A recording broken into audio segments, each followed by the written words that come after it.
Welcome, Tamaran. How are you today? I'm okay. Mm, mm. So has anything changed at work since we last spoke? Mm, it's been quite challenging, actually. Yeah. Mm,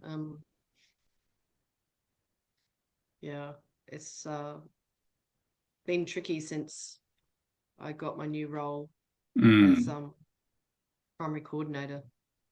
Yeah, I just feel like some people aren't happy Yep. that I'm in the position. Mm. It's a challenging position to be in. Mm. Um, and how are you feeling about the counselling process? Like coming in and talking about it? It's not something that I've ever really done before. Mm, mm. It's Um, new. yeah, and Mm. sometimes people feel a little bit anxious about new things. Like don't know what to expect. Some people, not everyone, but some people feel a bit of a stigma around coming and talking to a counselor. Like, why do you need to go tell a perfect stranger about your problems? Like, some people feel emotions like them.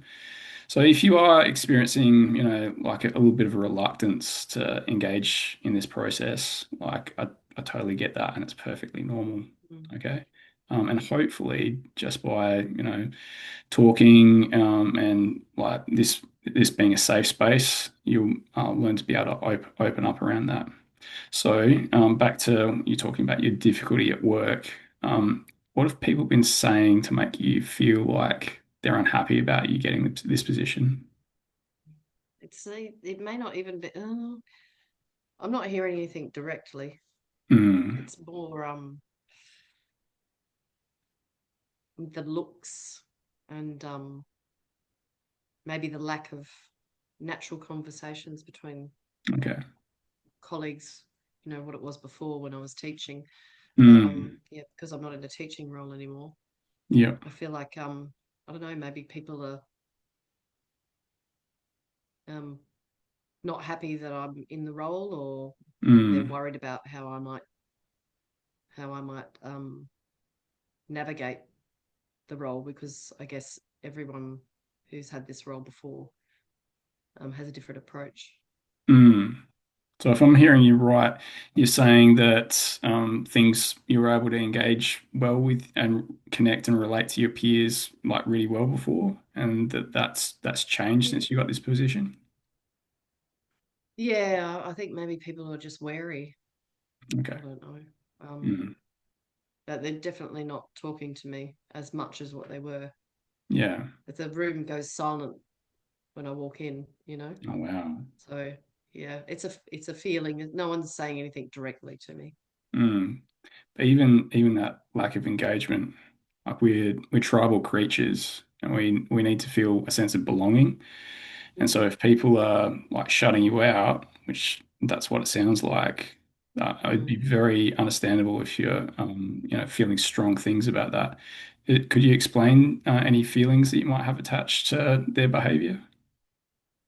Well, it's like I guess like a sense of being excluded.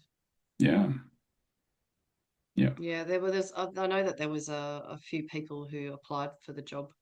mm, One girl in particular. yeah, Yeah, I sense that she's the main person, really. Whenever she's mm, around, okay, there's a lot of tension in the air. mm, yeah. So you feel like she might have been talking to other people about, Maybe. mm, yeah. So that makes things really hard for you because if she's impacted how other people relate to you through what she's saying, that makes like you're being socially ostracized in that scenario. But then you also not being able to count on those guys for support when you need it, right? Um, Yeah, well, I yeah. mean, I could have got speak to the principal about it, but I don't really want to do that. Mm, yeah. I feel like I need to take a handle on things myself, being Mm, new in the role. mm. Um, so do you feel like you've got to prove yourself in this role? Yeah, I think I do. Yeah. Mm, yeah. But Um, yeah. So, so do you feel like this might be creating some kind of performance anxiety for you? Yeah, I think I'm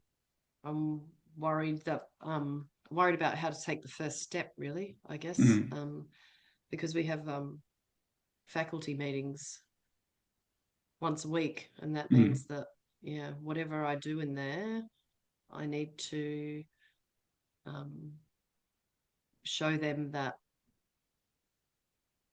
um, prove myself, I guess, in a way. But whatever activity we do or something like that, it could be like there's a feeling of judgment behind it. mm. Well, you're essentially on display, aren't you?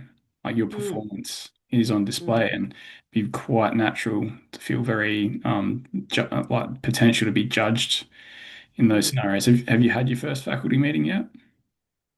No, Yeah. no. I'm probably, yeah, I'm very worried about that. Yeah. Mm, Um, so I'll have to do some research and thinking and um, maybe chat to my principal about some ideas. mm, mm.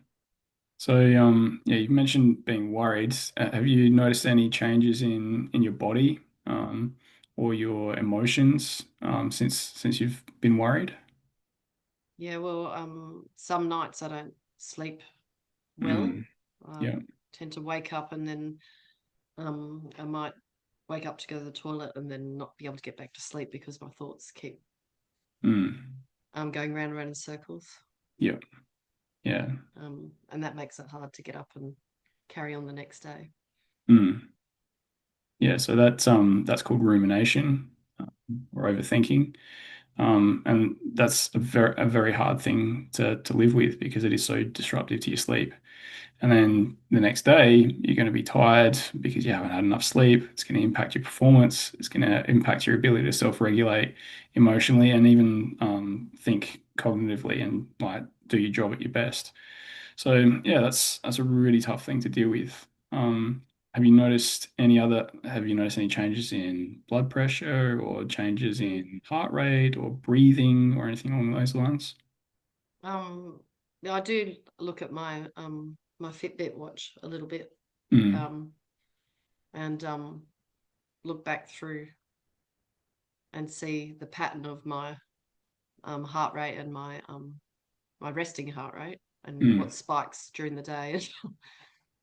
There's always a spike, you know, during work hours, mm, and in the holidays it tends to go back down again. But being new in this role, I'm noticing that mm. my heart rate, I might get spikes of my heart rate going up to 140 for no reason Oh, in the middle of the day. well, you Yeah. say you say no reason, but have you noticed when these spikes occur? Like what kind of things are happening around you, or even in your head, while these spikes occur? No, I haven't really like pinpointed one thing. Mm, um, I've just been thinking about it in general, but I haven't actually pinned down one thing in particular. mm. Could would it be too much to ask you to perhaps next time you notice one of your spikes to actually just take a mental note or even jot down in your phone or on a piece of paper, like what is actually happening at the time around you? Like what kind of interactions are you having when it spikes? Or what kind of thoughts you're having or kind of feelings you're having when it spikes?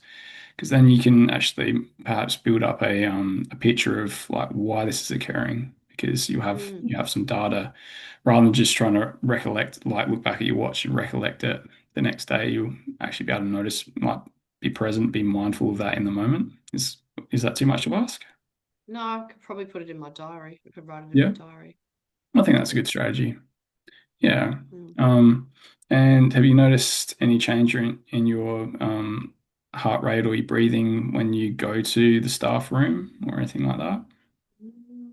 I feel like there's a not a dangerous tightness in my chest, but like a, yeah, heaviness, Mm, and the thoughts start again just before I enter in. mm, And sometimes I might even avoid it at lunch times. yeah.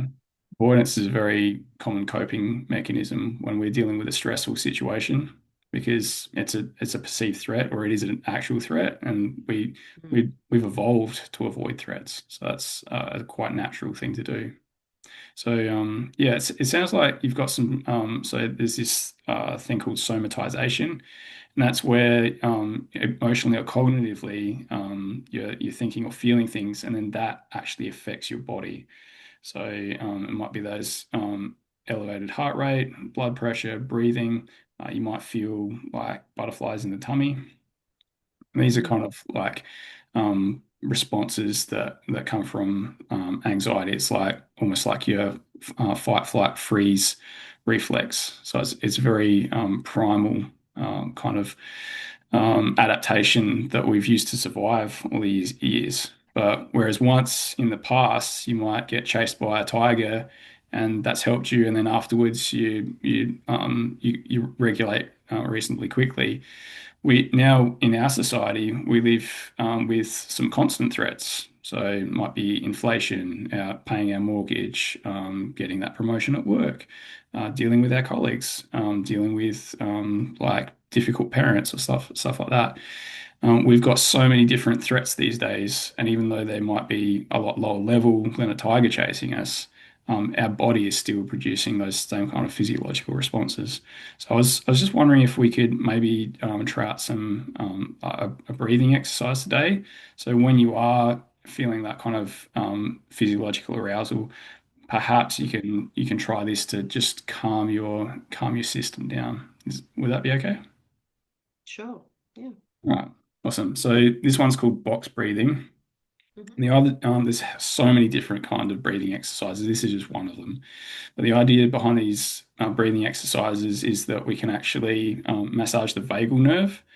The vagal nerve runs from our brain right down to our gut, and it kind of controls a lot of parasympathetic responses. So when we are getting in that heightened psychological state, if we can use our breathing to alter how that vagal nerve is responding, we can actually bring our physiological responses down. Okay. So I'm not a scientist. I can't go into the full workings of the nervous system, but this is an evidence-based thing that works. Okie dokie. All right. So it could be a little bit awkward, and this is another part of the counselling process that is a little bit difficult to engage with. But are you comfortable doing it with me? Yeah, I think so. Yeah. Okay, cool.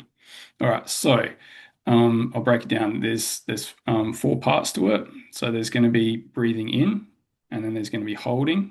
I should do it with my fingers. Breathing in, holding, and then breathing out, and then holding again, and then we cycle back to breathing in. And each time we do this, we're going to use 4 seconds as a start, but we can increase that duration as time goes on. All right, so first step is we'll just close our eyes. It's a little bit naff, but we'll just do it. Close our eyes and then breathe in for 4 seconds through the nose. So 1, 2, 3, 4, and then hold 4. 1, 2, 3, 4, and then breathe out through the mouth. 1, 2, 3, 4, and then hold 1, 2, 3, 4. And then we do that process. And you can do that multiple times. So you can start with repeating it 4 times and then increase that as you need. If you're having a really bad time, sometimes you need to do it more than those 4 cycles to see some response. But is that something that you would be comfortable trying? Yeah, I'll give it a go.